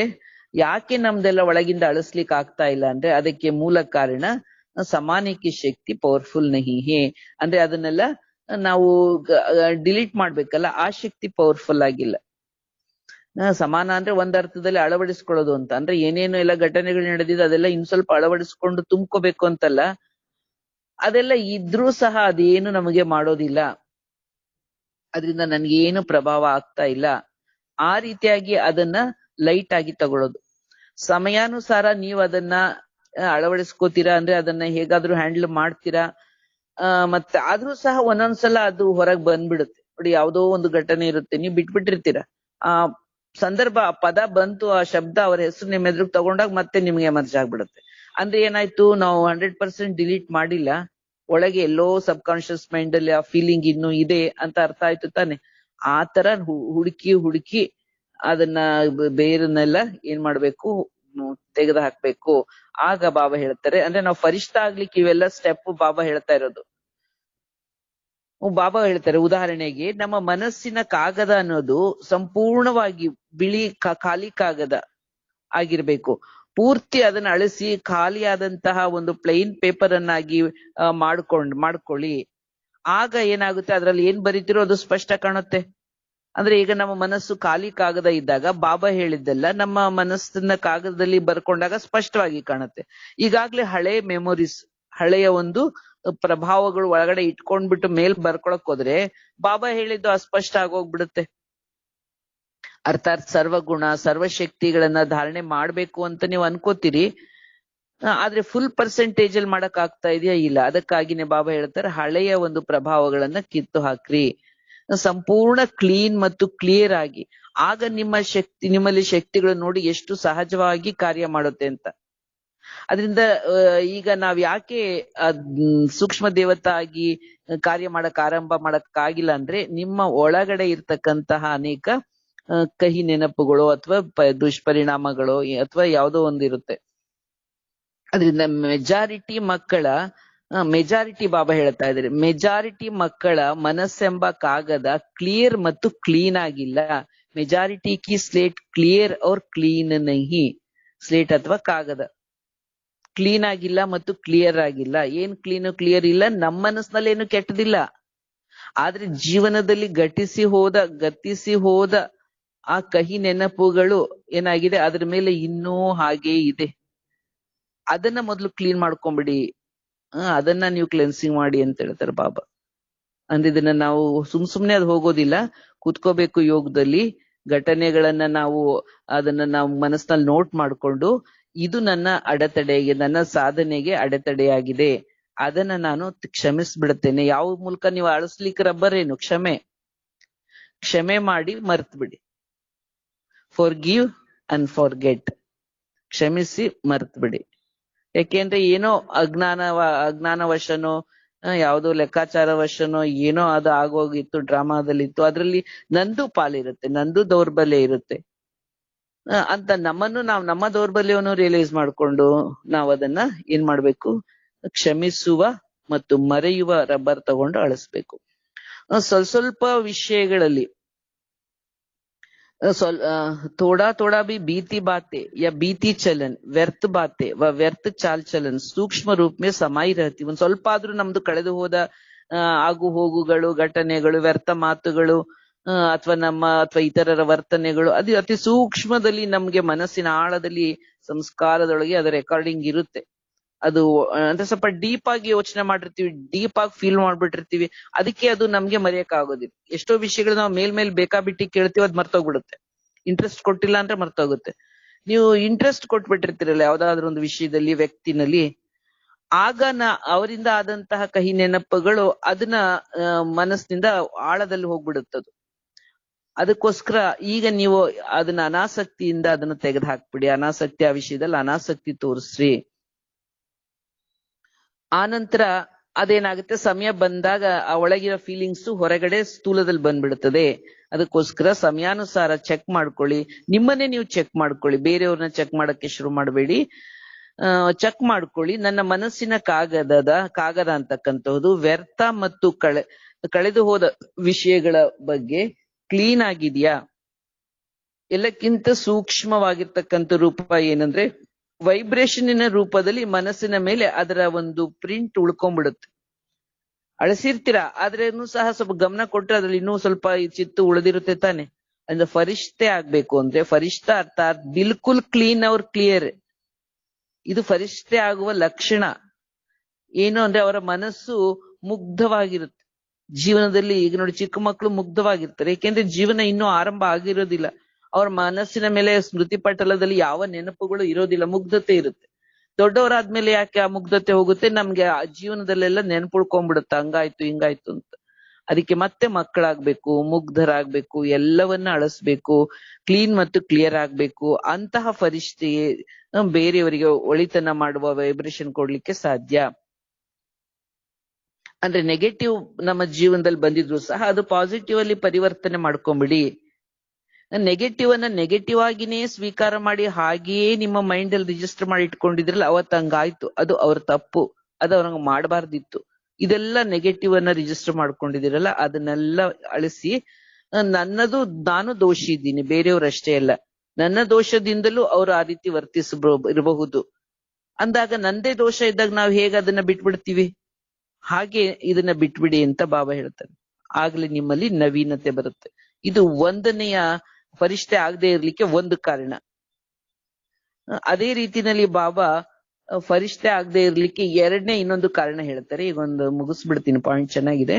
ಎರಡನೇ ಕಾರಣ ಏನಂದ್ರೆ ಅಲ್ಬೇಲಾಪನ್, ಮೆಜಾರಿಟಿ. ಬಾಬಾ ಹೇಳ್ತಾರೆ, ಎಲ್ಲಾರು ಅಂತ ಹೇಳ್ತಾ ಇಲ್ಲ, ಮೆಜಾರಿಟಿ ಅಲ್ಬೇಲಾಪನ್ ಅಂದ್ರೆ ಅಲಕ್ಷ್ಯತನ, ಆಲಸ್ಯ, ಸೋಮಾರಿತನ ಅಥವಾ ಓವರ್ ಕಾನ್ಫಿಡೆನ್ಸ್. ಬೇಕಾದ್ರೆ ಮಾಡಿದ್ರೆ ಮಾಡದೆ, ಬಿಟ್ರೆ ಬಿಟ್ಟೆ, ಈ ತರ ಬೇಕಾಬಿಟ್ಟಿತನದಲ್ಲಿ ಆಲಸ್ಯಗಳಾಗಿರೋದು. ಇದು ವಿಭಿನ್ನವಾದ ರೀತಿಯಲ್ಲಿ ಮಕ್ಕಳನ್ನ ನಾನು ನೋಡದೆ ಅಂತ ಬಾಬಾ ಹೇಳ್ತಾರೆ. ಮತ್ತೆ ಕೆಲವರಲ್ಲಂತೂ ಬಹಳ ರಾಯಲ್ ರೂಪದಲ್ಲೂ ಅಲ್ಬೇಲಪ್ಪನ್ ನೋಡದೆ ಅಂತ. ಅಂದ್ರೆ ಅವರು ಒಪ್ಕೊಳ್ಳೋದಿಲ್ಲ, ನೋಡ್ಲಿಕ್ಕೆ ಅದು ಅಲ್ಬೇಲ ಅಂದ್ರೆ ಅವರು ಆಲಸ್ಯಗಳಂತ ಕಾಣಲ್ಲ, ಅಂತಹ ಒಂದು ರಾಜನ ಸೋಗಿನಲ್ಲಿ ಅಲಕ್ಷ್ಯತನ ಅವರಲ್ಲಿರೋದನ್ನ ಬಾಬಾ ನೋಡಿದ್ರು. ಈ ಅಲಕ್ಷ್ಯತನದ ಒಂದನೇ ಕಾರಣ, ಅಲಕ್ಷ್ಯತನದ ಒಂದು ಮಾತು ಏನಿರುತ್ತೆ ಅಂದ್ರೆ, ಕಾರಣ ಏನಂದ್ರೆ ಸಬ್ ಚಲ್ತಾ ಅಯ್ಯೋ ನಡೆಯುತ್ತೆ ಬಿಡಿ ಪರವಾಗಿಲ್ಲ, ನಾನು ನೋಡಿದ್ದೀನಿ ಎಲ್ಲಾರದನ್ನು, ಏನು ಒಂದ್ ಸ್ವಲ್ಪ ಹೆಚ್ಚು ಕಮ್ಮಿ, ಬಾಕಿ ಎಲ್ಲ ಬೇಕಂತ ಏನ್ ಮಾಡಲ್ವಲ್ಲ, ಸ್ವಲ್ಪ ಹೆಚ್ಚು ಕಮ್ಮಿ ಆದ್ರೆ ಆಗುತ್ತೆ, ಮತ್ತೊಂದ್ಸಲ ಆಗದಂಗ್ ನೋಡ್ಕೊಳ್ಳೋಣ ಅಂದ್ರೆ ಸಬ್ ಚಲ್ತಾ ಹೇ, ನಡೆಯುತ್ತೆ ಬಿಡು ಅಂತ. ಏಕೆಂದ್ರೆ ಸಾಕಾರ ಮೇ ತೋ ಹರೇಕಕ್ಕೆ ಹರ್ ಕರಂ ಕೋ ಕೊಯ್ ದೇಖ್ ನಹೀ ಸಕ್ತಾ. ಏಕೆಂದ್ರೆ ಮನುಷ್ಯನಿಗೆ 4 ಗೋಡೆಗಳ ಮಧ್ಯೆ ಒಂದು ತಪ್ಪು ಮಾಡ್ತಾರೆ, ಅದನ್ನಂತೂ ಎಲ್ಲರೂ ಏನು ನೋಡಿರಲ್ವಲ್ಲ. साकार ब्रह्मा भी साकार में नहीं देख सके, लेकिन अव्यक्त रूप में अगर चाहे तो किसी की भी कर्म को देख सकते हैं. ಇದಕ್ಕೆ ಬಾಬಾ ಹೇಳ್ತಾರೆ, ಯಾರು ನೋಡ್ಲಿಲ್ಲ ನಾನು 4 ಗೋಡೆಗಳ ಮಧ್ಯೆ ಮಾಡಿದ್ದು ತಪ್ಪನ್ನ, ಅದಕ್ಕೆ ಯಾರಿಗೂ ಗೊತ್ತಾಗಲ್ಲ, ಅದರಿಂದ ಮತ್ತೆ ಸರಿಯಾಗಿದ್ದೀನಿ ಅಂತ ತೋರಿಸ್ಕೊಂಡ್ಬಿಟ್ರೆ ನಡೆದೋಗ್ಬಿಡತ್ತೆ ತಾನೆ. ಹಾಗ ಅನ್ಕೋಬೇಡಿ ಅಂತಾರೆ. ಸಾಕಾರ ಬ್ರಹ್ಮ ಬಾಬಾವರು ಅಥವಾ ದಾದಿಯವರು ನೀವು ಮಾಡಿದನ್ನ ನೋಡದೆ ಇರಬಹುದು, ಆದ್ರೆ ಅವ್ಯಕ್ತ ರೂಪದಲ್ಲಿ ಭಗವಂತ ನೋಡ್ತಾ ಇರ್ತಾನೆ. ಭಗವಂತನ ಕಣ್ಣುಗಳಿಂದ ನಾವು ತಪ್ಪಿಸ್ಕೊಳಕ್ಕೆ ಸಾಧ್ಯವಿಲ್ಲ, ಅಥವಾ ನಮ್ಮ ಆತ್ಮಸಾಕ್ಷಿಯ ಕಣ್ಣುಗಳಿಂದಲೂ ನಾವು ತಪ್ಪಿಸ್ಕೊಳಕ್ ಸಾಧ್ಯ ಇಲ್ಲ. ನಮ್ಮ ವಿವೇಕ ನಮಗೆ ನೀನ್ ಇದು ಮಾಡದೆ, ನೀನು ಮುಚ್ಚಿಟ್ಟೆ ಅಂತ ಅದು ಹೇಳ್ತಾ ಇರುತ್ತೆ. ಆದ್ರಿಂದ ಬಾಬಾ ಏನ್ ಹೇಳ್ತಾರೆ, ಭಗವಂತನು ಎಲ್ಲರ ಕರ್ಮವನ್ನು ನೋಡ್ತಾ ಇರ್ತಾರೆ. ಅದಕ್ಕೆ ಹೇಳ್ತಾರೆ, ಪರಮಾತ್ಮ ಕಿ ಹಜಾರೆ ಆಂಕೆ ಹೇ, ಲಾಖೋ ಆಂಕೆ ಹೇ, ಲಾಖೋ ಕಾನೆ. ಭಗವಂತ ಅವನಿಗೆ ಸಹಸ್ರ ಕಣ್ಣು ಬಾಹುಗಳು ಅಂತಿರ್ತಾನೆ, ಸಹಸ್ರ ಕಣ್ಣುಗಳು, ಸಹಸ್ರ ಕಿವಿಗಳಿದೆ. ನೀವು ಮಾತಾಡೋದೆಲ್ಲ ಬಾಬಾ ನೋಡ್ತಿರ್ತಾರೆ. ಆದ್ರಿಂದ ಈಗ ಏನ್ ಹೇಳ್ತಿದ್ದಾರೆ ಬಾಬಾ, ಎಷ್ಟೇ ನೀವು ಮರೆಮಾಚಿ, ಆದ್ರೆ ಕೆಲವರು ರಾಯಲ್ಟಿಯಿಂದ ಮರೆಮಾಚ್ತಾರೆ, ಅಂದ್ರೆ ತಪ್ಪಗ್ ಸಿಕ್ಕಾಕೊಳಲ್ಲ, ಅದ್ರಲ್ಲೂ ಚಾಣಾಕ್ಷತನ ತೋರಿಸ್ತಾರೆ. ಕೆಲವೊಂದು ಅಲಕ್ಷ್ಯತನ ಅನ್ನೋದು ಸ್ಥೂಲ ರೂಪದಲ್ಲಿ ಕಾಣುತ್ತೆ, ಕೆಲವೊಂದು ಅಲಕ್ಷ್ಯತನ ಸೂಕ್ಷ್ಮದಲ್ಲಿರುತ್ತೆ. ಆದ್ರೆ ಸ್ಥೂಲ ಸೂಕ್ಷ್ಮ ಎರಡು ಅಲಕ್ಷ್ಯತನಕ್ಕೆ ಒಂದೇ ಪದ. ಏನಂದ್ರೆ ಸಬ್ ಚಲ್ತಾ ಹೇ, ದೇಖ್ ಲಿಯಾ ಹೇ ಕ್ಯಾ ಹೋತಾ ಹೇ, ಕುಚ್ ನಹಿ ಹೋತಾ, ಅಭಿ ತೋ ಚಲಾ ಲೋ ಫಿರ್ ದೇಖಾ ಜಾಯೇಗ. ಎಲ್ಲ ನಡೆಯುತ್ತೆ, ಎಲ್ಲಾ ಕಂಡಿದ್ದೀನಿ ಬಿಟ್ರೆ, ಅವ್ರದೆಲ್ಲ ಯಾರ್ದೇನ್ ಗೊತ್ತಿಲ್ವಾ ನನಗೆ, ಈ ತರ ನಡೆಯುತ್ತೆ. ಏನ್ ಮಾಡ್ತೀರಿ ಮಾಡ್ಕೊಳ್ರಿ, ಹೀಗೆ ತಮ್ಮ ತಪ್ಪುಗಳನ್ನ ನಡೆಸ್ಕೊಳ್ತಾ ಹೋಗ್ತಾರೆ. ಇದು ಅಲ್ಬೇಲೆಪನ್ಕೆ ಸಂಕಲ್ಪ, ಇದು ನಿಮ್ಮ ಅಲಕ್ಷ್ಯತನದ ಸಂಕಲ್ಪಗಳು. ಈ ಅಲಕ್ಷ್ಯತನ ಅಥವಾ ಆಲಸ್ಯ ಅಂತ ಏನಿದೆ, ಹುಡುಗಾಟಿಕೆ ಇದೆ, ಇದು ನಿಮ್ಮ ಪುರುಷಾರ್ಥವನ್ನ ತೀವ್ರಗೊಳಿಸೋದಿಲ್ಲ, ಪಾಸ್ವಿಧಾನರಾಗ್ಲಿಕ್ಕೆ ಬಿಡೋದಿಲ್ಲ. ತಾವೇ ಯೋಚಿಸ್ತಾರೆ, ತಾವೇ ಅನ್ಕೊಂಡ್ಬಿಡ್ತಾರೆ ನಡೆಯುತ್ತೆ ಎಲ್ಲ ಅಂತ, ತಮಗ್ ತಾವೇ ಪರ್ಮಿಷನ್ ತಗೊಂಡ್ಬಿಡ್ತಾರೆ, ಯಾರು ಬಾಬಾ ಏನ್ ಕೊಡ್ಬೇಕಿಲ್ಲ ಅವ್ರಿಗೆ. ಮತ್ತು ರಿಸಲ್ಟ್ ಸಹ ಬಂದಾಗ ಅದನ್ನು ನಿಭಾಯಿಸ್ಕೊಂಡ್ಬಿಡೋಣ, ನೋಡ್ಕೊಳ್ಳೋಣ ಅಂತ ಒಂದು ಬಂಡ ಧೈರ್ಯದಲ್ಲಿ ಹೋಗ್ತಾ ಇರ್ತಾರೆ.